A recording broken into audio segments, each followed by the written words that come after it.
So this is June 28th, 2022. I'm here. I'm Diane Barrett with the BE Collection Special Edition regarding Roe v. Wade and women's rights. I'm here with Christie Braziel. Christie's the second person interviewed for this presentation. Our legacy group, part of the collection, will be here forever. And after the Roe v. Wade decision came down the other day, I decided I would call the women we were interviewing this week to see if they'd like to participate in this discussion, and every one of them said yes.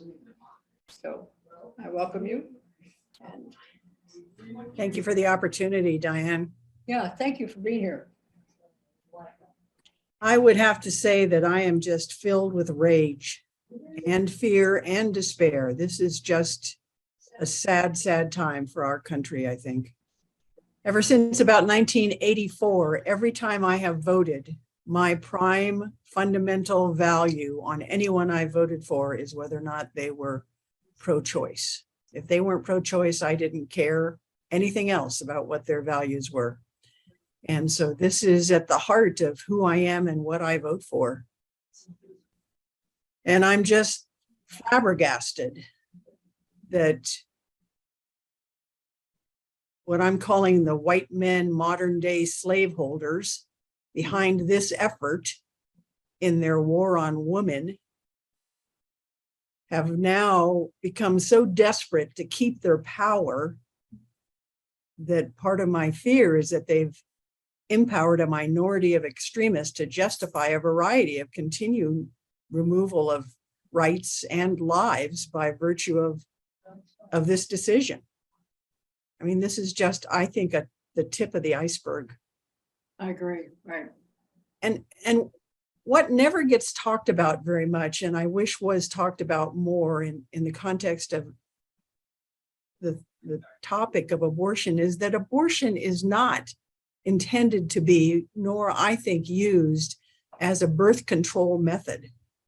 You know, it's the last resort that when all other things have failed, it gets turned to, and except in the case of rape or incest or some other atrocity like that. And everybody talks about it like it's a casual thing. It's not a casual thing. I actually had the pleasure in about 1994 of meeting Sarah Weddington, who wrote this book. Oops, I can't get it quite in there. It was fine at first. Yeah, A Question of Choice. Okay. She was the lawyer who talked about Roe v. Wade, who presented to the Supreme Court. And she was so passionate about her work. And it just confirmed for me that I was definitely in alignment with, you know, what this campaign has been about. And I think what disturbs me the most is the lack of congruency, or maybe the incredible hypocrisy of those who seem to agree that abortion shouldn't be allowed. Because if all you want is a child born, but not a child fed, not a child educated, not a child housed, then you're not pro-life, you're just pro-birth. And we don't offer any of that support.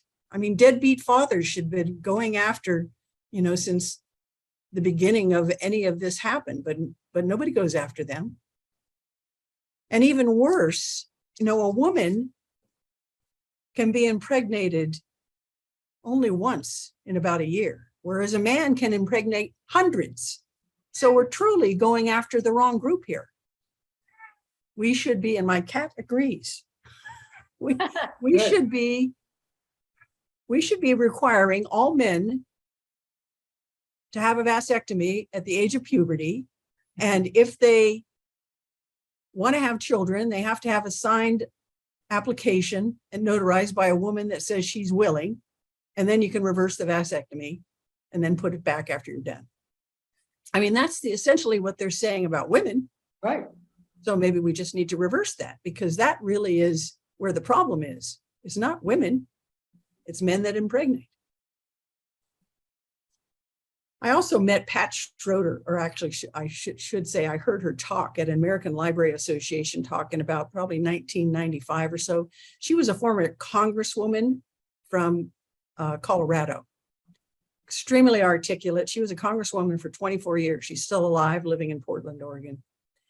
But she said something about libraries, which translates really nicely to situations like this, I think, and just about all of them. And she was talking about funding for libraries and why was it so hard to get funding for libraries? And she said essentially this: because an ignorant constituency is a malleable constituency. I would say a powerless constituency. Right. A powerless constituency is a malleable constituency. A dominated constituency is a malleable constituency. And that is the goal of these modern day white men slaveholders. Keep the slaves malleable by keeping them ignorant and powerless and dominated. And I'm this old is the enough result to of it. listen to people who say, oh, I was one of 12 children. I mean, these people, their mothers didn't have a voice, did they? One of 12. They did not. I mean, and they're still existing. And it's just, So that's what we would like to have happen again. it's abhorrent. And this is not, you know, at the risk of disagreeing with others, this is not just Donald Trump. This is a 40-year specific campaign that's been going on since Ronald Reagan. It's been a long time coming, which is why the people celebrating this are so excited, because they've been working on it for a long time, but they've done nothing but offer misinformation over 40 years to get enough people on board to be able to get the wrong people in what should be a neutral agency like the Supreme Court to make this kind of decision. I think all we have is our vote. That's why we're, you know, that's our voice. If they haven't already corrupted the voting system.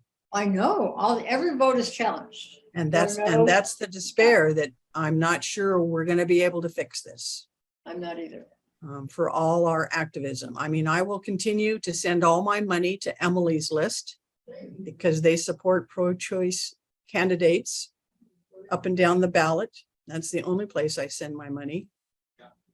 But You know, I didn't know that. I am outraged that it has come to this, and it's such a backward step. And as my partner shared with you, I am really concerned about gay and lesbian rights now. That's There's going to be a justification Just to create. In a heartbeat, marriage won't exist for us. In Even a more. heartbeat, I mean, this was very, very awful. Yeah. So I'm not sure our talking about it is going to do a whole lot of good, but maybe if not for nothing more than history. One last thing I'll share is I read a book a number of years ago called Freakonomics, and it was a really interesting tome by a couple of guys that started comparing or doing a correlation between economics and social outcomes. And one of the most important things he identified in the chapter that talked about Roe v. Wade was that 20 years after Roe v. Wade, crime numbers went down substantially across this country. Everybody thought it was because politicians had made an effort to fight crime. But the bottom line is what they tied it back to is because 20 years earlier, any children that were born were wanted. Prior to Roe v. Wade, children that weren't wanted knew it and didn't have a chance of being able to have a productive life or a drug-free life or a violence-free life. And crime was up because of it. Roe v. Wade meant that crime was down. So set your calendars. 20 years from now, see what happens. Chances are it's going to be the same curve that it's going to go on. That's about all I have to say. Thank you. Thank you, Christie. Thank you, I Diane. appreciate your information. I appreciate you. And Thank now you. it's in the legacy. It's part of who we are. Okay.